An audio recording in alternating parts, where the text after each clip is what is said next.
Good day everyone. So we are going to see about programmable logic controller basics. So this is the first unit which we are going to discuss. So this is the chapter overview. So first we'll discuss about the overview of PLC, then what are the different parts in PLC. So the different parts, it includes input and output modules, power supplies and isolators, and processors. So these different parts we will discuss in detail. Then we will move on to the fundamental PLC wiring diagram.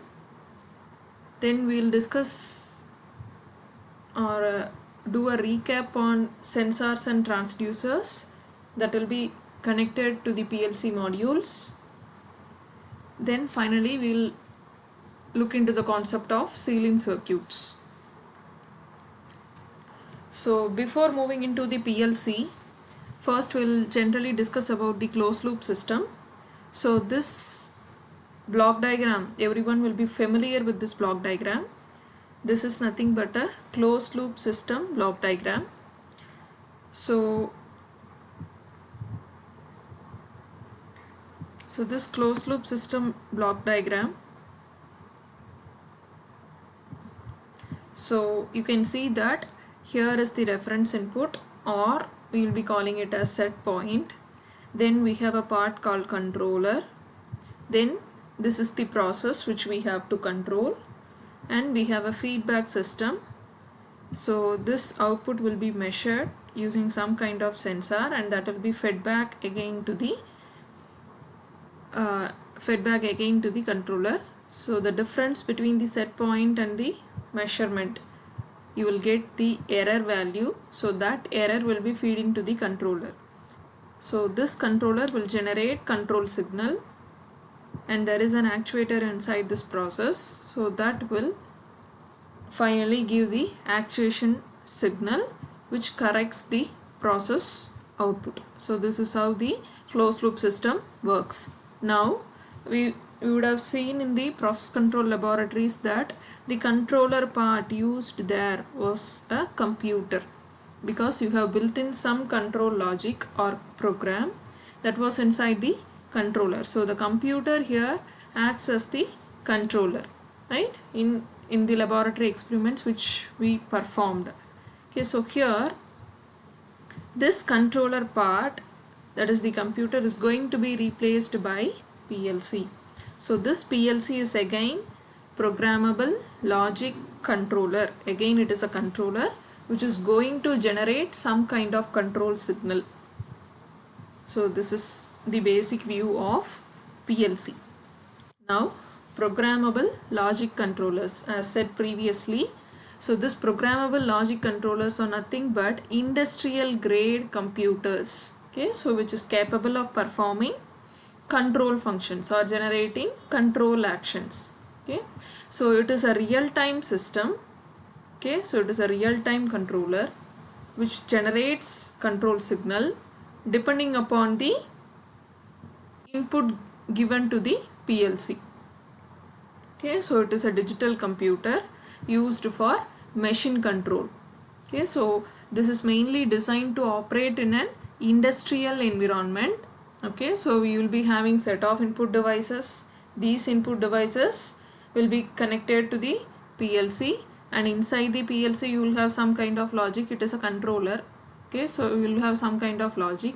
So depending upon the input conditions and depending upon the logic built inside, it will generate an output. So that output will be again fed into the output devices.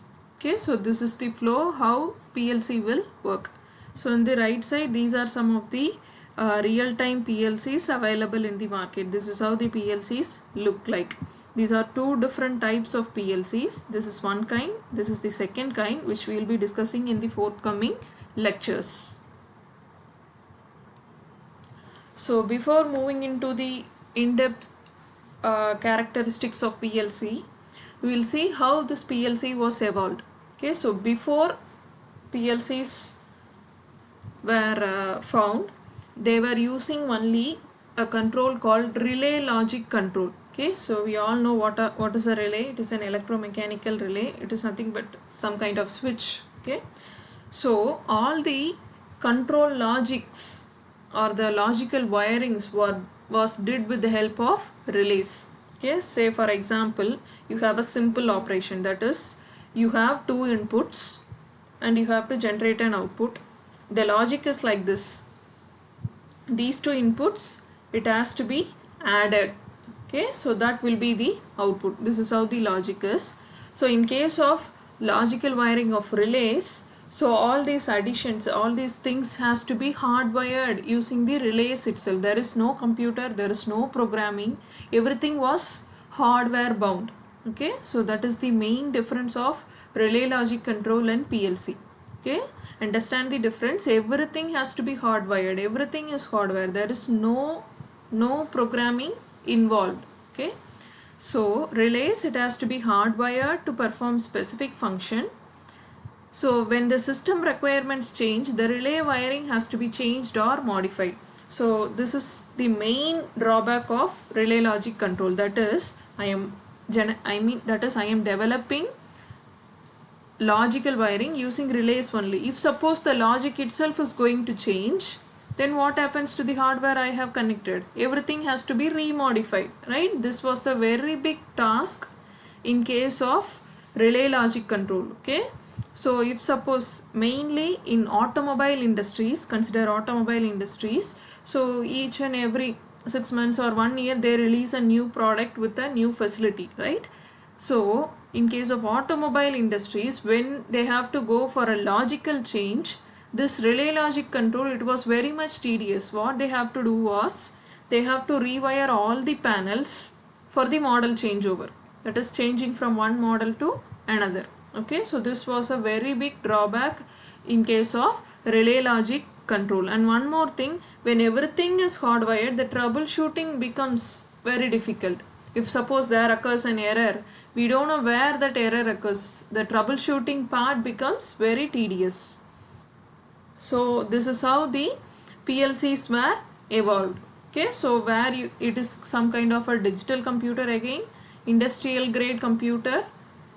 Why industrial grade is, industries are bound to have different temperatures and pressure and humidity conditions. We cannot guarantee a normal atmospheric condition in case of industries. Okay, where if we are using the normal computers which we use in household, it is bound to fail. Okay, it is not rugged enough to withstand all those industrial conditions.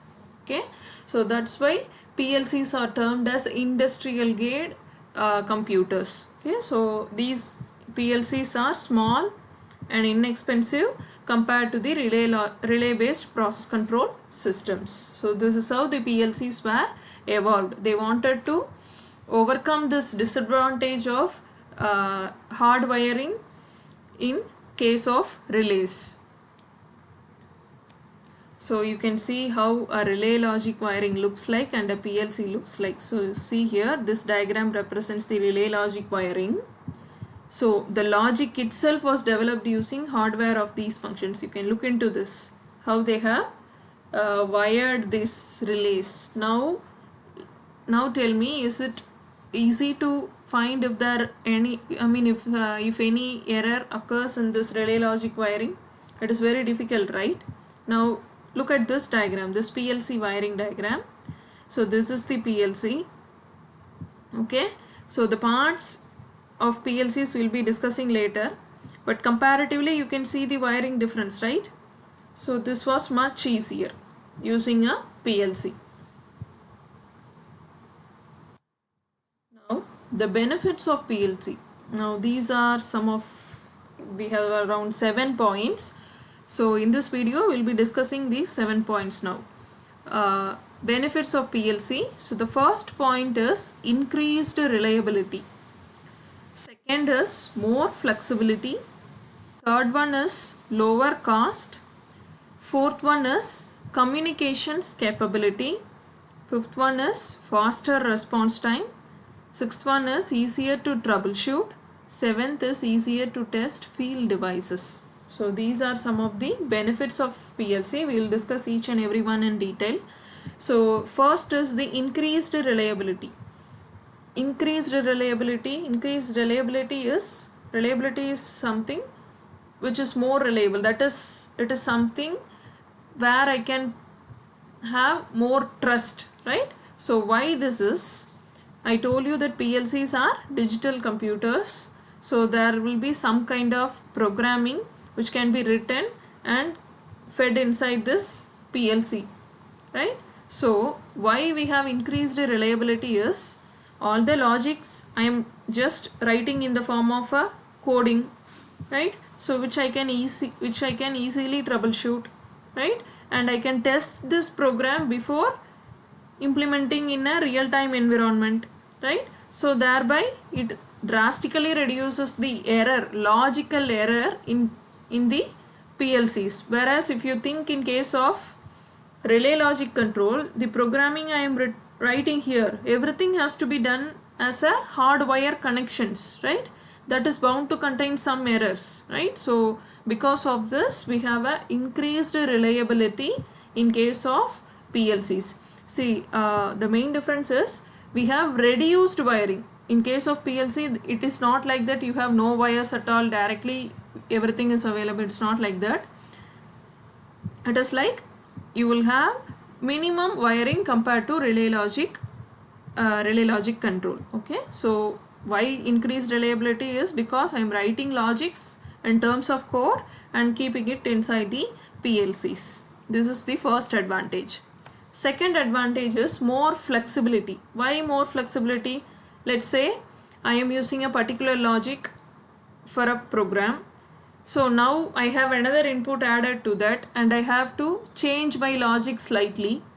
Okay, what happens in case of relay logic? I have to disconnect all the hardwire connections I have given earlier and write a new logic and do the hardwire connections again, right? Whereas in case of PLC, what I can do? I can simply modify the program which was written inside this PLC, right? So this program can be modified and then it can be downloaded, and the moment it is downloaded, we can have real-time control over the input and output devices. Okay, so this is how it increases the flexibility. Okay, so look at this diagram. This is the PLC. So here are some of the input devices, these are some of the output devices. So it takes input from these devices and do the executes the coding, then it generates an output that will be given to these devices. Lower cost. So lower cost is another advantage, because if you have more number of logical wiring connections, you need more number of relays, and these relays are always subjected to, it might always fail. Okay, so in case of only power applications, these relays are still used. Other than these applications, it has become obsolete. Moreover, in all other industries now PLCs have taken a place of relay.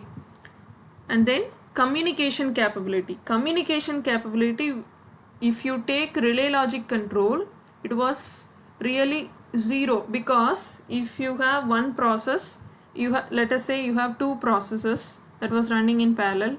Okay, now these two processes, if it was done using relay logic control, you will not be having any kind of communication between these two processes. Okay, so if you go for PLC, this type of controller, it can communicate with another PLC. Okay, thereby you can collect data from all the PLCs and you can go for more amount of control. That is what we call it as supervisory control. You can look from a bird's eye view, right? So communication capability is very much good in case of PLCs, because each and every PLCs can communicate with other devices and you can perform functions such as supervisory control, data gathering, monitoring devices and process parameters, and download and upload of programs. You can easily transfer program from one PLC to another PLC. Next is faster response time. So faster response time is, so I told you that PLCs, it takes input from input devices, and these inputs will be executed using a program written inside PLC, and it will generate an output, right? So these PLCs are mainly designed for high speed and real time applications. So this is a cycle. You can see that you have a particular output which you have to control. Let's say what I'll be doing, first step is for a closed loop control. First step is I'll be measuring that, and normally I'll have a set point. So I'll compare this, and inside the controller a logic will be written like this, right? So that will get executed and it will generate an output. So that output will be again fed to the process. Now again we will check for the output, take a feedback, go to the controller, generate output, again give it to the process. This is how the cycle takes place, right? So within a fraction of a second, the input devices will be sending a signal to the controller. Control will execute the logic and it will generate the output instantly, and that output will be again given to the given to the process. Okay, so it takes only fraction of time to complete each and every cycle. Okay, so in that case we have a faster response time, and it is easier to troubleshoot. Troubleshooting is finding errors. Okay, without troubleshooting we cannot directly implement a program inside a PLC and go for a real time environment, because if there is any logical errors inside that, what happens, it might lead to catastrophic effects in industries. Okay, so normally they will go for troubleshooting. Troubleshooting is, you can see that here you have PLC, you can connect a programming device to this PLC, okay, and you can directly monitor the program being executed. If there is an input switch on, that will be directly reflected here. You can see the difference between these two. There is a green part which highlights this coil, right? So this is how you can troubleshoot using PLC. Next is easier to test field devices. So field devices are the sensors and actuator which are connected in the field. Okay, so normally each and every field devices we cannot test it manually. Going to the field and testing it manually becomes very difficult. So what they will be doing is, in the PLC you will have a common connection point. Okay, so using that common connection point you can directly check whether that particular field device or a sensor is working or not. This is one of the advantage of PLCs. Okay, so in this video we just saw the introduction of PLC, okay, and what is a PLC and what are the benefits of PLC. Thank you.